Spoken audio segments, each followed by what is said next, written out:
teaching, but I reconfirm with sister just to make sure that I continue on the same line. He's teaching you Ulumul Quran, right? The sciences of Quran. Okay? Yeah, that's good. So I'll continue on the same line, inshallah, and during my presentation, if you have any questions, you can always feel free to ask. So far, I think you have learned that there are 114 surahs in Quran.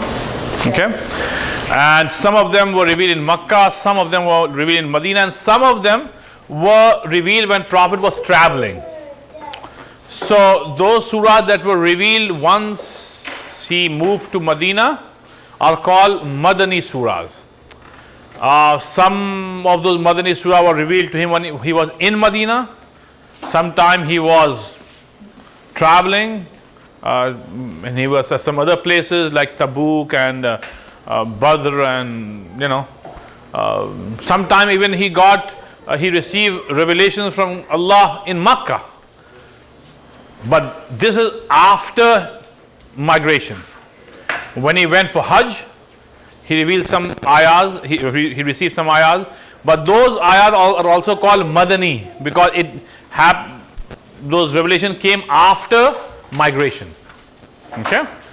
So in other words, there are two categories of ayat in the Quran, Makki and Madanis. Okay?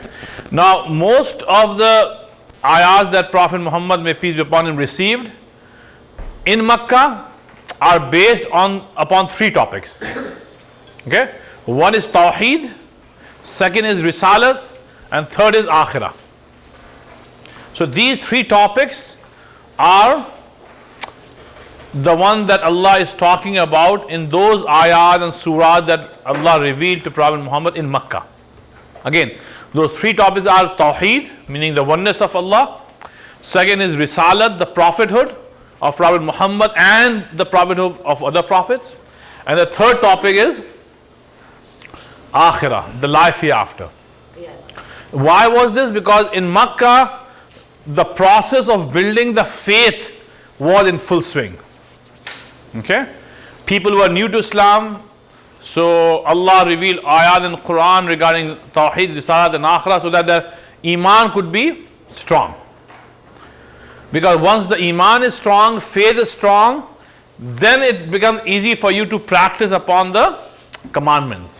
If the faith is shaky or very weak or you have doubts, so then you will not act upon the commandments of Allah wholeheartedly because you have some doubts or your Iman is not that strong. So that's why in Makkah Allah talked about Iman, faith. For example, I'll give you an example. The heart of the Quran is? No, the heart of the Quran is, Surah Yasin. Ayatul Kursi is the best single ayah of Quran. Right? Surah Yasin is called the heart of Quran. So, you see, the number of the surah? 23rd or something. No, I can tell you. Nowadays, everything is, well, you can see on the rank. I'll go the traditional way. Okay, Surah Yasin. Parts of that surah during prayer? Yeah, we do all that. Even if you don't read the entire surah, you yes. read a portion of it. Yeah, of course. Yasin is Y-A-S-S-I-N? No, Y-A-S-E-E-N, Yasin. 36? I guess, strangely, they have not given the number of the surah, which is very weird here. It's 36. 36, so it's not 26, 36. So if you read Surah Yasin, which is the heart of Quran, or it's called Qalbul Quran. Qalb means heart. It's called Qalbul Quran. Prophet Muhammad said in one hadith sharif that everything has a heart, and the heart of Quran is Surah Yasin. So when you learn this surah, you find out that Allah talked about these three topics in Surah Yasin. Now remember, Surah Yasin was revealed in Makkah. So Allah talked about His oneness, right? He talked about Prophet Muhammad prophethood as well as the prophethood of other prophets. And then he talked about the life hereafter. He explained why is it important to believe in the life hereafter. Logically also, Allah explained how you will be recreated, right? For example, in the end of the Surah Yasin, Allah said that these people are giving examples, and these examples have no meaning. Allah said, how can they forget their own creation? Because a person who says that, after death I will turn into dust and there is no life hereafter, is just, fiction. I see people dying all the time and we bury them in the grave, and then, their body is gone, turned into dust. So, I'm not going to believe in life hereafter. So Allah subhanahu wa ta'ala is saying that this thing is based on foolishness, because Allah says, look, who created you? You were created from nothing, from a drop of sperm, right? And sperm, Islamically speaking, is a very filthy drop of water. If sperm were to drop on my clothes, I cannot pray salah, because it's filthy, dirty, najis, right? Allah is saying that I created you from that same sperm, a drop of water, right? So that God who can create this body that you are carrying with eyes and hands and everything with perfection, and you were created from a small drop of sperm, right? So Allah is saying, how can you not believe that the same God can recreate you? He can recreate you after you will turn into dust. It is as easy for Him as creating you first time, right? So when He created you first time, right, it was easy. He said, be, and you became. Kun fayakun. Be, and you became. So the same God who created you in the first time, Allah is saying that when you will turn into dust, I will say be, and you will become. Okay? So here then Allah further explained. So you can read that in Surah Yasin.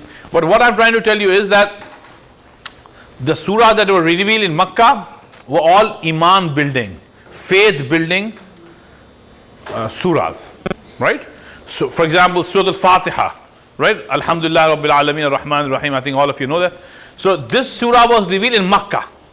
It talks about God, His oneness, His powers, the prophethood of Prophet Muhammad, and then the life hereafter. Okay? Everything goes back to faith. So Allah wanted us to have strong faith and then think about practicing. Because with shaky faith, if you are praying salah, it has no meaning. If you are worshipping God with, some doubts about Him and some faith, so this is no faith. You have to have strong faith in God and then worship. So before worshipping Allah, Allah wants you to have strong faith on Him. Yes, were you saying something? I wanted to know, when people say that if you read this Surah Yasin when people are dying, it's a great salah. Yeah, so that's a different thing. These are the virtues of Surah Yasin. For example, Prophet Muhammad said that when somebody is dying and you happen to be there, then just don't sit quiet. Read Surah Yasin to him. It will help him die peacefully. His soul will be taken out with great peace by the angels.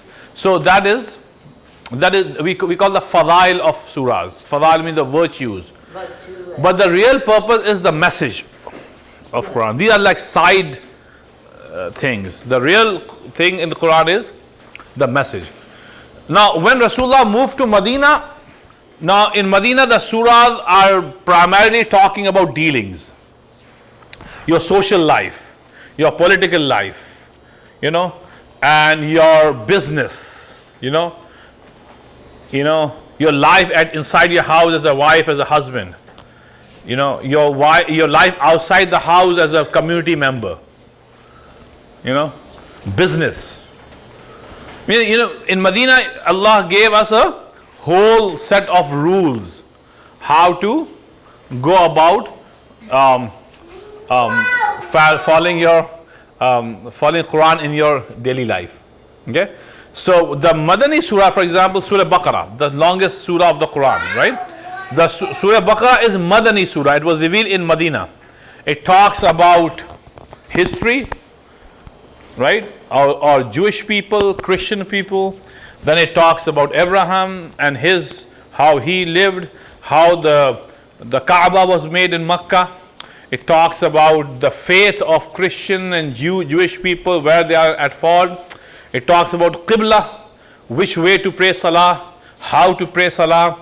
It talks about what are the things which are prohibited upon us, what are the things that are not. It talks about how to fast, right? Then it talks about Hajj in great detail. Then it talks about fighting in the path of Allah.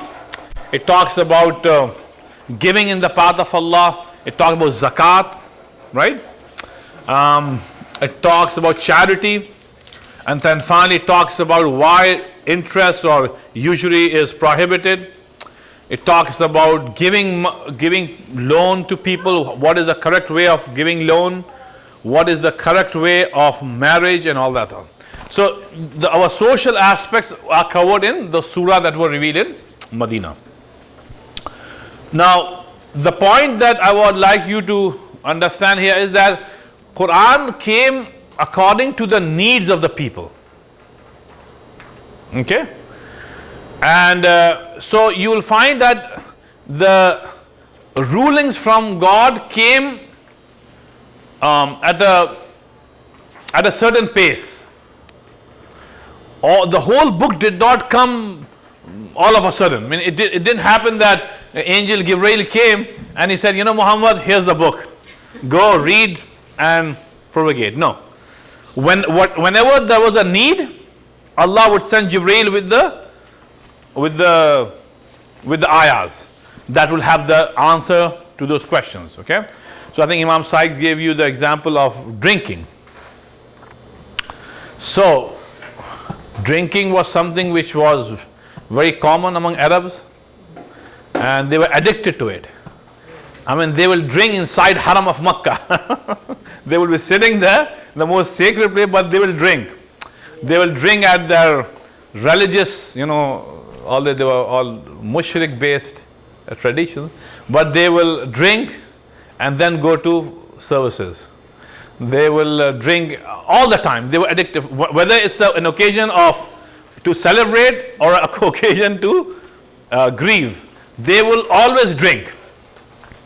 And one of the funny things that they will do after drinking is that once they are drunken, then they will become very generous.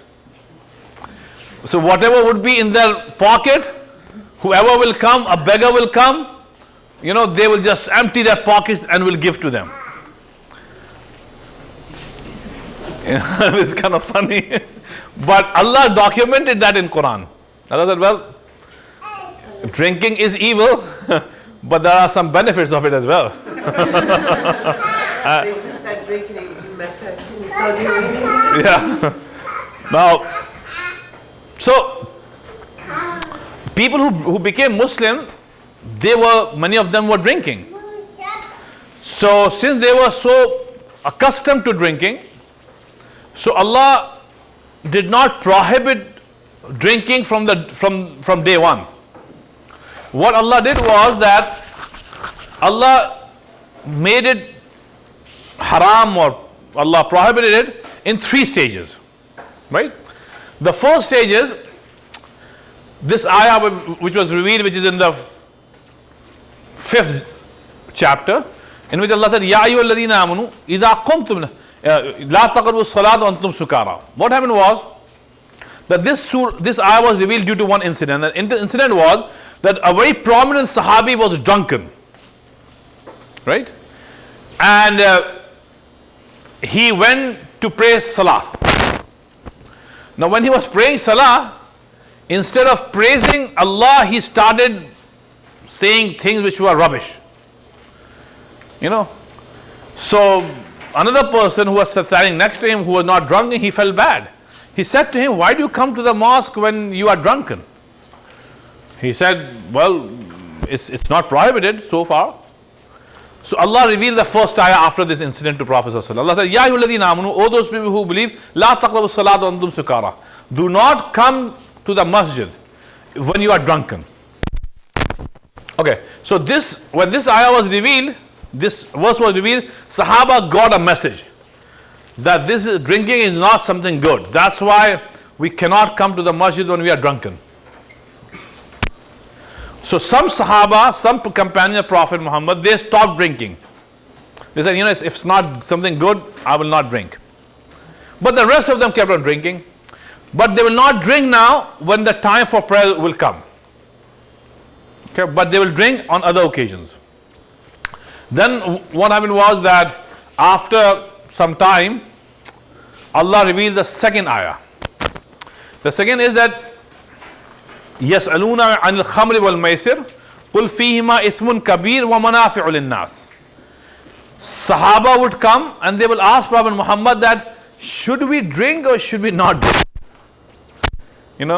So Prophet, some said, well, so far no ayah had been revealed to me that had made it prohibited, so I cannot say anything.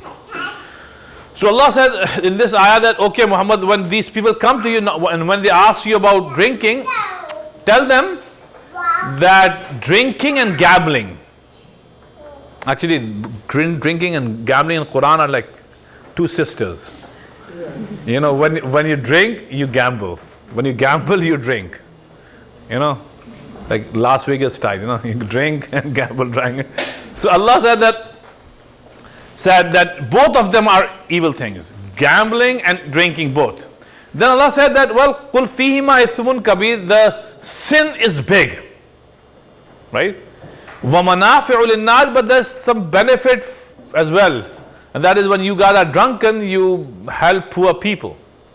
You're drunken, a beggar comes and says, please give me some money, and you just empty your pocket. But Allah said, well, the sin is big. But still Allah did not make it haram. So when the second ayah was revealed, Sahaba got a stronger message. So now they were mentally prepared that maybe next time when Jibreel will come to Muhammad, maybe this time Allah will make it outright haram. And it happened. After a few months, the final ayah was revealed regarding khamr, regarding drinking, and that is that Ya ayyuhalladhina amanu innamal khamru wal maisir wal ansabu wal azlam rijsum min amali shaitan fashtanibu. Okay, the word fashtanibu made it completely haram, which means that, oh, those people who believe, if you truly believe, then no more gambling from now and no more drinking. Okay, now this is the power of faith, that once this ayah was revealed, there were no cops there, there were no intelligence services there. But what happened was that once Rasulullah received this ayah, Rasulullah read this ayah to Sahaba. So his companions went and started running on the lanes of Medina and the streets of Medina, saying that from today onwards, from this time onwards, drinking is prohibited. So what happened was, those people who were sitting drinking, they just dropped their glasses. They said, okay. Those who had some liquor in their mouth, they spit it out. Those who had just bottles of liquor, they went and they just threw them out. So in a matter of a few hours, the lanes of Medina were flowing with liquor. Because every Sahabi said, well, that's it. From now onward, bye-bye. No more drinking. So there was no force. There were no cops there to monitor. That is the power of faith. That if you have strong faith and you come to know that, well, God has made this thing prohibited, you don't need anybody to watch over you. Because Allah says that I am watching.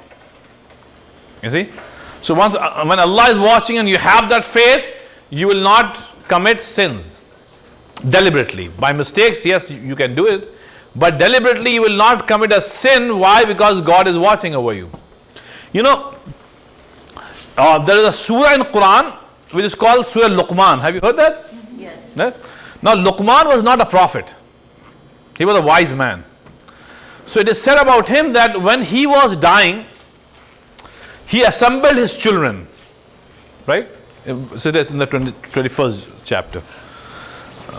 So he assembled his children and he said, "Oh my children, I am dying, but I would like to give you one last advice." Since he was a very wise man, so people used to take his advice very seriously. And his kids had lots of respect for their dad. So when he was dying, he said, "I'm going to give you one last advice. And never forget this advice." So children said, "What is that advice?" He said, "My advice to you is that if you want to commit sins, go ahead and commit sins." Right? If you want to commit sins, go ahead and commit sins. But with one condition. And that is that try to find a corner in the world where God cannot see you. Yeah. So try to find such a corner in the world where God cannot see you. So in other words, he said that whenever you commit a sin, you have to understand that God is watching over you. And haya is a part of iman. Haya means modesty, shame, shyness is part of our faith. A person who is not modest, a person who doesn't have the haya part, that person doesn't have iman. Prophet Muhammad said that iman and modesty come together and they live together. Okay? So a Muslim man or a Muslim woman, cannot be immodest. When they are immodest, this means that they don't have faith. You see? If they have faith, they will be modest. Now, one of the sign of modesty is that you have to have haya from Allah subhanahu wa ta'ala. And that is that when you commit sin, you should feel shy that when Allah is watching over me, how can I commit something which He had made prohibited for me? Okay?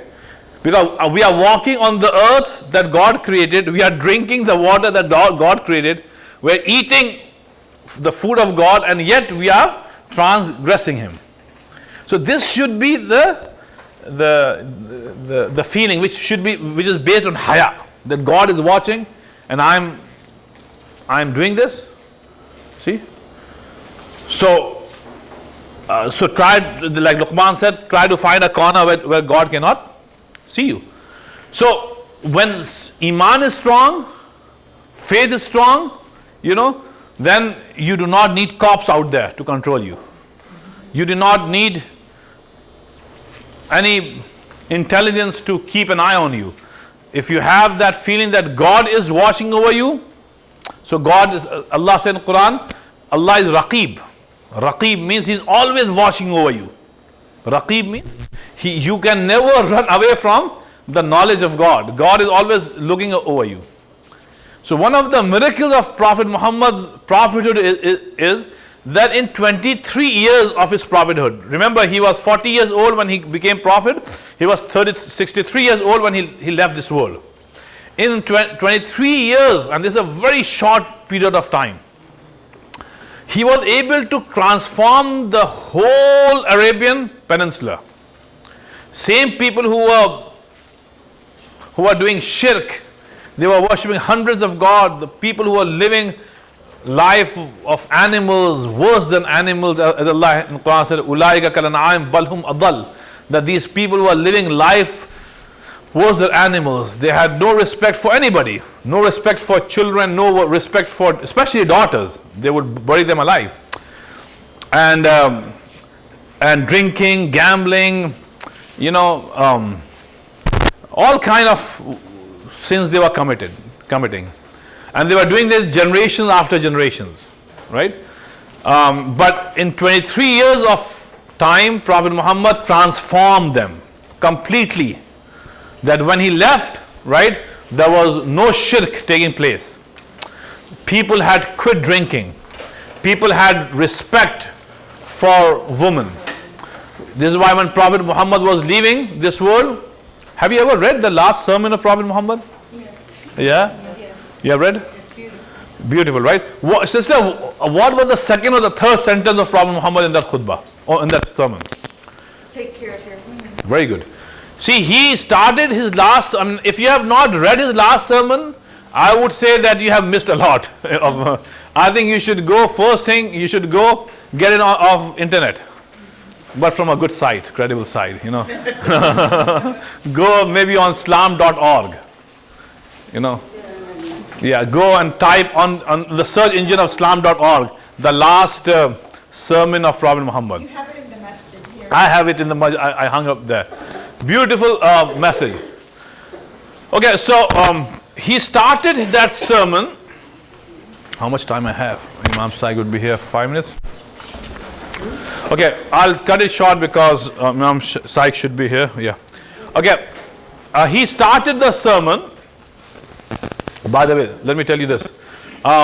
Before he started the sermon, Allah had given him a strong message that this would be his first and last Hajj. Okay? Because there's a surah in Quran, إِذَا جَاءَ نَصْرُ اللَّهِ وَالْفَتْحُ وَرَأَيْتَ النَّاسَ يَدْخُلُونَ فِي دِينِ اللَّهِ أَفْوَاجًا, in which Allah have said that now the victory over Makkah has been achieved. People are coming into the fold of Islam. Now your job is done. So Prophet Muhammad knew that that's it. He has very little time left. So when he went for Hajj, which is called the farewell Hajj, he had all the companions in front of him. 124,000 companions were there. So he started the sermon by saying in Arabic, لَعَلِّي لَا أَرَاكُمْ بَعْدَ عَامِي هَذَا, which means that perhaps I will not be able to see you again at this place. And remember, in Bible, Torah, Quran, whenever the word perhaps is mentioned by any prophet, it means definitely it's going to happen. So people who had knowledge, when they heard this, they said, oh, this means that Prophet Muhammad is going to leave. And he's going to leave very soon. So then Prophet Muhammad said that, well, if this is the case, then I'm going to tell you something, listen to it very attentively.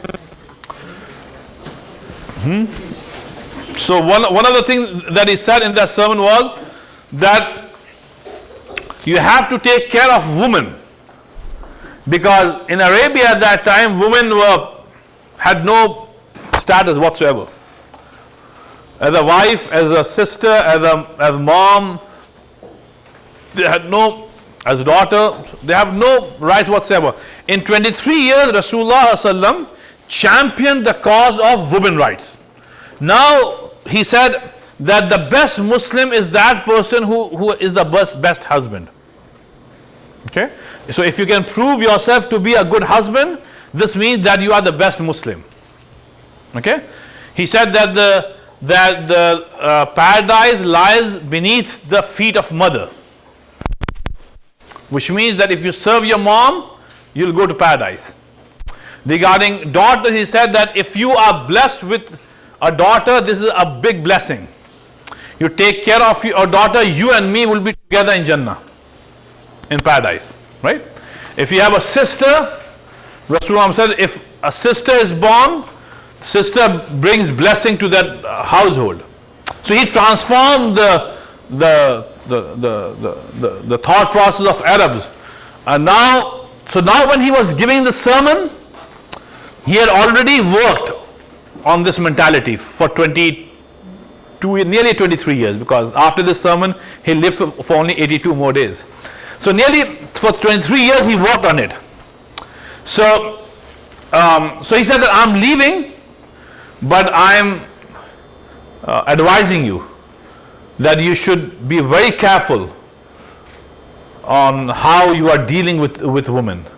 He said that fulfill their rights, be nice to them, make sure that you are not hurting them in any way. And then he said that women are like a glass, he said. Once you break, you broke it.